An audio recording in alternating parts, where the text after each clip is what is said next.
सागर, सूर्य और चंद्रमा की तरह चंचल, चमकती और मदहोश कर देने वाली मतवाली प्रेम कहानी है चंद्रकांता। एक इंतकामी, दहकती प्रेम कहानी है चंद्रकांता। सुलगती, हैरत अंगेज प्रेम कहानी है ये चंद्रकांता। चुनारगढ़ रियासत के इस तेज तर्रार अय्यार सूर्या के चट्टानी मकसद को भी कौन रोक सकता है।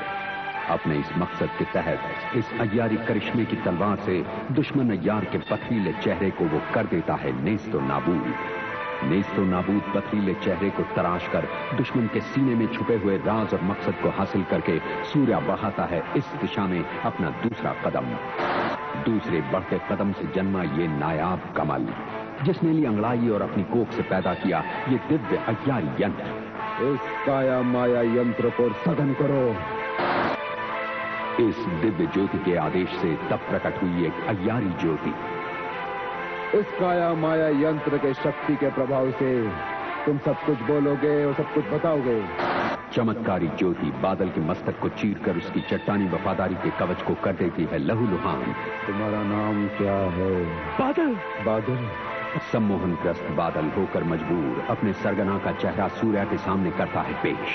तुम्हारी सरगना औरत का नाम क्या है और तुम्हारे ठिकाने का पता क्या है? लेकिन बादल की बुलंद वफादारी ने दीवार बनकर इन सवालों के जवाब पर लगा दी पाबंदी।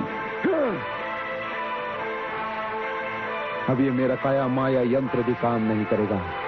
मजबूर सूर्या अपनी नाकामयाबी और कामयाबी के हद का ब्यौरा हवाले करता है पंडित जगन्नाथ की खिदमत में। एक बार वो राज हमारे हाथ आ जाए, फिर उन पर हमला करके हम उनका खात्मा कर सकते हैं। दुश्मनों का खात्मा करने घुड़सवारों का दस्ता रफ्तार से अग्रसर होता है लकबीरा गुफा की दिशा में। इस रफ्तार की ध्वनि से देवा का होना चौकन्ना। जंगी, सुना तुमने? कहीं ये हमले का ऐलान तो नहीं? तूफान की तरह आता हुआ ये लश्कर किसी हमलावर का ही लगता है। देवा के आदेशानुसार हमले का दिया लकबीरा गुफा के सिपाहियों ने मुंह तोड़ जवाब, और विस्फोटों की श्रृंखला के बिछाए चक्रव्यूह में हमलावरों के तहस नहस होने की हुई शुरुआत। शोले और बारूद की इस तबाही के बीच अचानक देवा को हुआ ये एहसास, ये नहीं हो सकता, ये तो अनर्थ हो गया। ये तो ज्वाला का वफादार सिपह सालार कामरान घायल हो गया। दम तोड़ते कामरान ने अपनी वफादारी निभाई। बादल को चुनारगढ़ में गिरफ्तार कर लिया गया। क्या? सूचना देकर वफादार कामरान अल्लाह को हुआ प्यारा। मुझे बताओ किसने कामरान को हमसे छीन लिया? बताओ मुझे, कौन है वो और कोई नहीं, वो तुम हो, वो तुम हो, वो तुम ही हो ज्वाला। देवा का बगावत करना। तुम्हारे इंतकामी जुनून की पूर्ति के लिए अब यहाँ कोई भी खतरा खरीदने के लिए तैयार नहीं, मैं भी नहीं। फिर भी ज्वाला के प्रति अपनी भावना के आदेशानुसार देवा देता है ये अंतिम आश्वासन। ये मेरी आखिरी जिम्मेदारी होगी जो मैं बादल को बचाकर पूरी कर दूंगा। चुनारगढ़ रियासत में कैद बादल पर जुल्म और अत्याचार। तभी हिम्मत सिंह की शक्ल में देवा का यातना कक्ष में दाखिल होना और हासिल करना बादल की रिहाई। नतीजा कैदी को फरार देखकर फिक्र और बेचैनी। लकबीरा गुफा में ज्वाला की बेचैनी, कारा, देवा का विद्रोह।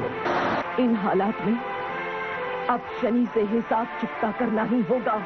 एहसान फरामोश शनि की बदनीयत और बदिरादा संकेत यंत्र द्वारा ज्वाला को इस नीयत की मिलना सूचित। शनि, तुमने ज्वाला से वादा किया था कि आज की रात तुम यही रुकोगे। वादा? दौलत के मुकाबले में किसी वादे की कोई कीमत नहीं। देखना शनि, इसकी कीमत तो अब तुम्हें चुकानी ही पड़ेगी। तभी शनि की नजर पड़ती है मौत की बिसात के 3 मोहरों पर। शनि का पहले मोहरे को उठाना, तारा को देखकर रह जाना सन्न, फिर उठाना दूसरे मोहरे को, सुल्ताना की शक्ल को देखकर रह जाना सन्न, और फिर शनि का उठाना तीसरे मोहरे को और खुद की शक्ल को देखकर रह जाना सन्न। ये तो मौत की बिसात है। तभी मौत के साए का दबे पांव बढ़ना, शनि का पीछा करना, शनि का पलटना, एक मौत भरी चीख, और फिर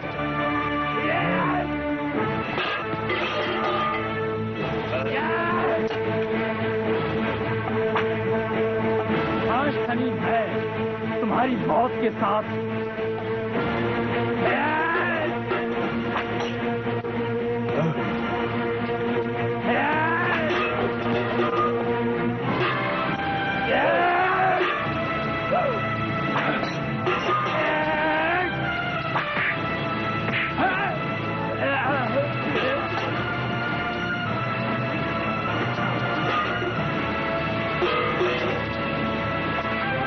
शनि, तूने ज्वाला के साथ विश्वासघात किया है। नहीं, मैंने कोई विश्वासघात नहीं किया। तूने ज्वाला के खजाने में उसे लूटने की नियत से घुसकर अपनी मौत को बुलाया है। जंगी, अब तू अपनी मौत के लिए तैयार हो जा।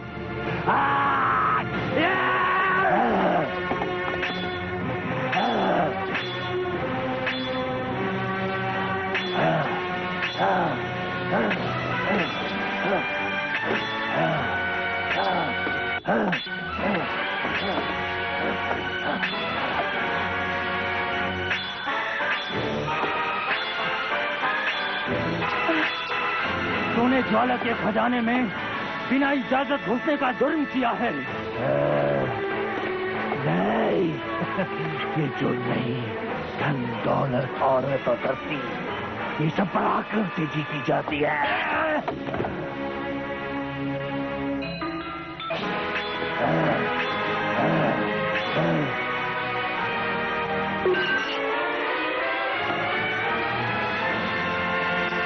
नहीं शनि, नहीं, तुझे जिंदा रहने का कोई हक नहीं है। नहीं जंगी, जंगी, ज्वाला!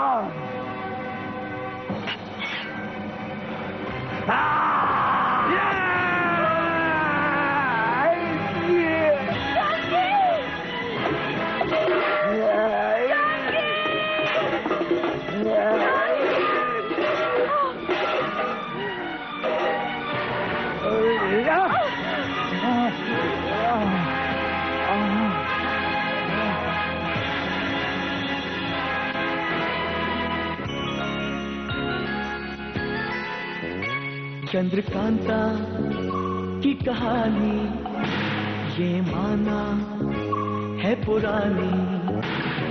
नौगढ़ विजयगढ़ में थी तपरा, नौगढ़ कथा जो राजकुमार चंद्रकांता से करता था प्यार, चंद्रकांता से करता था प्यार।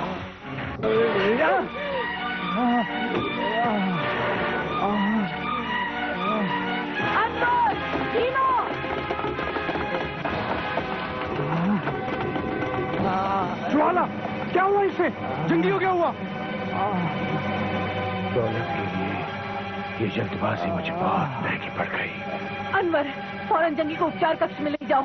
और तुम भीमा, जल्दी वैदराज को बुला कर लाओ, फौरन।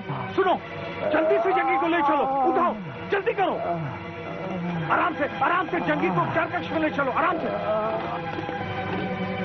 मैं अभी वैदराज और हकीम जी को लेकर पहुंचता हूँ। शनि, तुम लुटेरे ही नहीं, ना शुक्रे भी हो। मेरी बेपनाह मेहमान नवाजी का ये सिला दिया तुमने मुझे। शनि, एक बार फिर तुमने मेरे साथ एहसान फरामोशी की है। एक बार फिर ये ज्वाला ने क्या कहा? एहसान फरामोशी, एक बार फिर। इस एक बार फिर का मतलब? ये मैंने क्या कह दिया? कहीं शनि को शक न हो जाए। एक बार फिर। इस एक बार फिर का मतलब मेरी समझ में नहीं आया। वक्त आने पर वो भी तुम्हारी समझ में आ जाएगा शनि। ठीक है, आने दो वक्त को। लेकिन तुम्हारे खजाने के कक्ष में कदम रखने की जो गलती मुझसे हुई है, उसका मुझे अफसोस है। हाँ? अफसोस तो तुम्हें अब बहुत सी चीजों का होगा शनि। ज्वाला, बेहतर यही होगा कि अब मैं बागंबरी गुफा को चला जाऊं। हाँ? नहीं शनि, अब तुम कहीं नहीं जाओगे। अब तुम ज्वाला की गिरफ्त और हिरासत में हो। तुमने जंगी को घातक जख्म दिया है, और जब तक जंगी की जिंदगी और सांसों का नतीजा मेरे सामने नहीं आता, तुम कहीं नहीं जाओगे। क्या? और जंगी को कुछ हो गया ना शनि, तो उसकी कीमत तुम्हें चुकानी पड़ेगी, तुम्हें। दिलावर, जगदेव, शनि को पकड़कर हिरासत में डाल दो। तू ऐसा नहीं कर सकती ज्वाला। हाँ।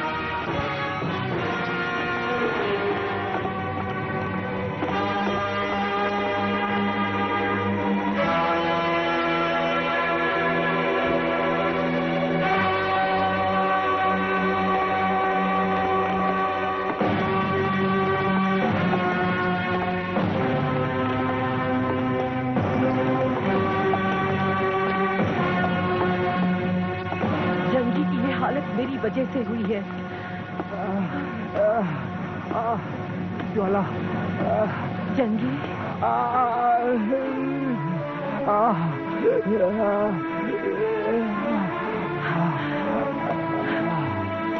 वैद्य जी, हकीम जी, अब कैसी हालत है जंगी की? ज्वाला, जंगी की हालत बहुत गंभीर है। औषधियों से हमने इसके रक्त को रोकने की बहुत कोशिश की, परंतु रुकता ही नहीं। और फिर तलवार की धार ने अंदरूनी हिस्सों को बहुत बुरी तरह से काट दिया है। इसलिए इन्हें जर्राह की सख्त जरूरत है। जर्राही की?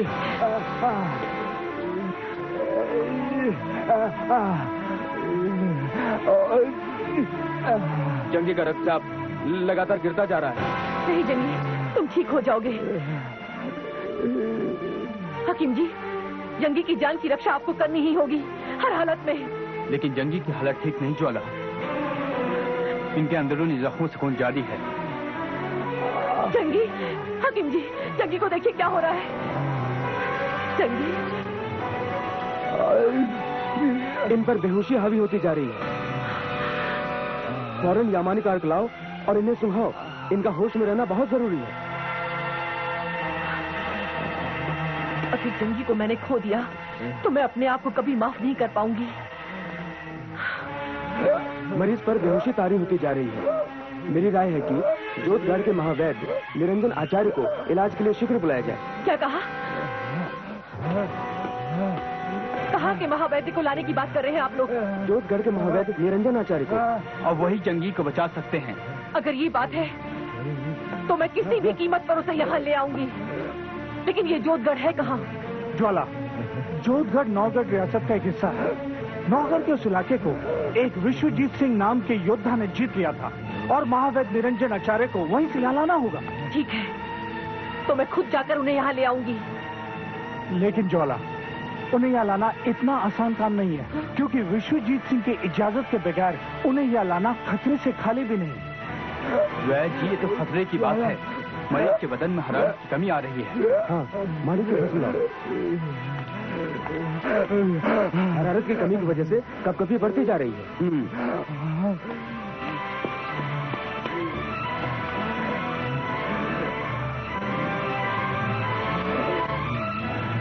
ज्वाला, विश्वजीत सिंह की तूफानी ताकत और बहादुरी के सामने नौगढ़ पत्ती की तरह कांपता है। इतना ही नहीं, विश्वजीत सिंह ने हमले कर करके नौगढ़ की ईंट से ईंट बजा दी। भीमा, ज्वाला को ईंट का जवाब पत्थर से देना आता है। किसी भी कीमत पर मैं उस महावैद्य को यहाँ लेकर ही आऊंगी। ज्वाला, महावैद्य को यहाँ लाने में कठिनाई मात्र इतनी है कि विश्वजीत सिंह उन्हें अपने पिता के समान मानता है, कहीं आने जाने नहीं देता। हाँ ज्वाला, ये बात भी उतनी ही सही है। ज्वाला, बेहतर यही होगा कि तुम विश्वजीत सिंह की इजाजत लेकर ही उन्हें यहाँ लाओ। वो तो मैं हालात के मुताबिक तय करूंगी, पर किसी भी कीमत पर मुझे जंगी की जान बचानी ही है। ज्वाला, हाँ, ज्वाला, हाँ जंगी, हाँ बोलो। ज्वाला, ज्वाला, बोलो जंगी। लगता है मेरे पास वक्त नहीं है। नहीं, नहीं। ज्वाला, उम्मीद है तुम मेरी वफादारी को याद रखोगी। याद रखोगी? ऐसा क्यों बोल रहे हो जंगी? हिम्मत रखो, हिम्मत। ज्वाला, और जाने का वक्त आ गया है ज्वाला। नहीं जंगी, ज्वाला के जीते जी ऐसा नहीं होगा। जंगी, तुम्हें जिंदा रहना ही होगा। मैं जल्द से जल्द तुम्हारे इलाज के लिए एक महावैद्य को लेने जा रही हूँ। हम दोनों भी चले तुम्हारे साथ? नहीं, तुम दोनों यहाँ जंगी की देखभाल पर तैनात रहो। मैं जा रही हूँ जोधगढ़। लेकिन ज्वाला, विश्वजीत सिंह बहुत ही सरकश और खतरनाक शख्स है। वो किसी की बात नहीं सुनता। खतरनाक? हाँ। विश्वजीत सिंह तो विश्वजीत सिंह है। अगर वो जगतजीत सिंह होता तो भी मैं उसके महावैद्य को उठाकर ले आऊंगी।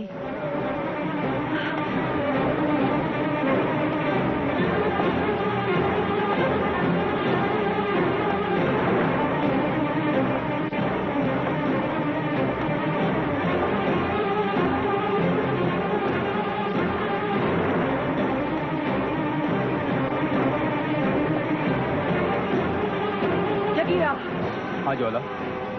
वैद्य और हकीमों से कहना कि जब तक मैं महावैद्य निरंजन आचार्य को लेकर नहीं लौटती, किसी भी तरह जंगी की जान की हिफाजत करें। ज्वाला, तुम बेफिक्र रहो, तुम्हारी गैर हाजिरी में हम जंगी कुछ नहीं होने देंगे। देवा भी अभी तक बादल को लेकर नहीं लौटा। हाँ, अब तक तो देवा को आ जाना चाहिए था। वो लौटा ही होगा। देवा नाकामयाब हो ही नहीं सकता।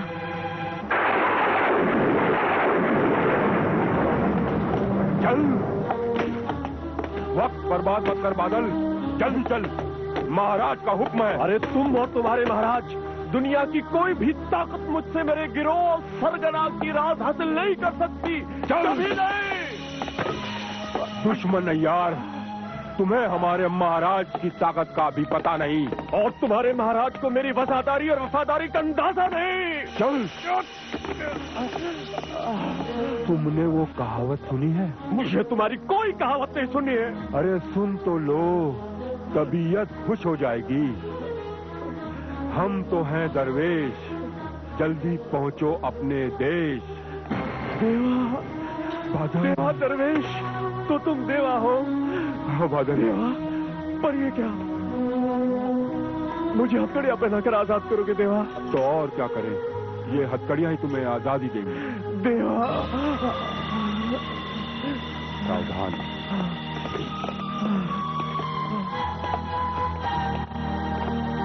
अरे, ये तो वही दुश्मन यार है जिसे सूर्या जी ने पकड़ा था। हाँ, ये तो वही है, लेकिन हिम्मत सिंह जी इसे लेकर कहाँ जा रहे हैं? चलो, चल। जल्दी चलो बादल, खतरा भी टला नहीं है। सावधान बादल। देखना महाराज तुम्हारी कैसी दुर्गति करते हैं। आराम, मुझे तुम्हारे महाराज की कोई परवाह नहीं, कोई नहीं। हमारे बाहर निकलने का सबसे आसान और निरापद रास्ता पश्चिमी द्वार ही है। देवा, तुम्हें महल के सारे रास्तों की जानकारी है? जानकारी तो होगी ही, आखिर इस महल में मैं इतने दिनों तक सूर्या बन के रहा हूँ। पर इसके पहले के असली सूर्या सक्रिय हो, हमें फौरन यहाँ से निकल चलना चाहिए। पश्चिमी फाटक अब ज्यादा दूर नहीं है। चल बादल, चलो।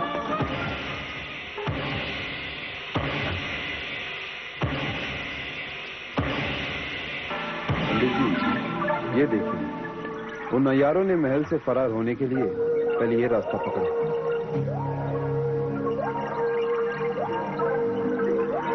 फिर वो पश्चिम की ओर चल पड़ी। ये तो बड़ा अद्भुत यंत्र है सूर्य।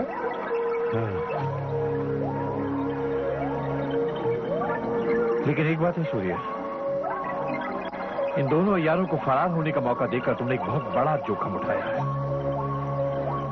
ये जोखिम मैंने बहुत नाप तोल के उठाया पंडित जी। ये देखिए पंडित जी, वे अब लगातार पश्चिम की ओर बढ़ रहे हैं। चुन्नी, इसे भी अंकित करो। सूर्य, क्या तुम्हें विश्वास है कि अपनी अय्यारी के इस कर्तव्य से तुम दुश्मनों का पता ठिकाना लगाकर उनका विनाश कर सकोगे? आप मुझ पर भरोसा रखिए पंडित जी। पता और ठिकाना जानने के साथ ही मैं इसके सरगना और इसके गिरोह को नेस्ते नाबूद कर दूंगा। तुम्हारी रिहाई तो मेरे लिए एक चुनौती थी, और ये चुनौती तुम पर भरोसा रखिए पंडित जी।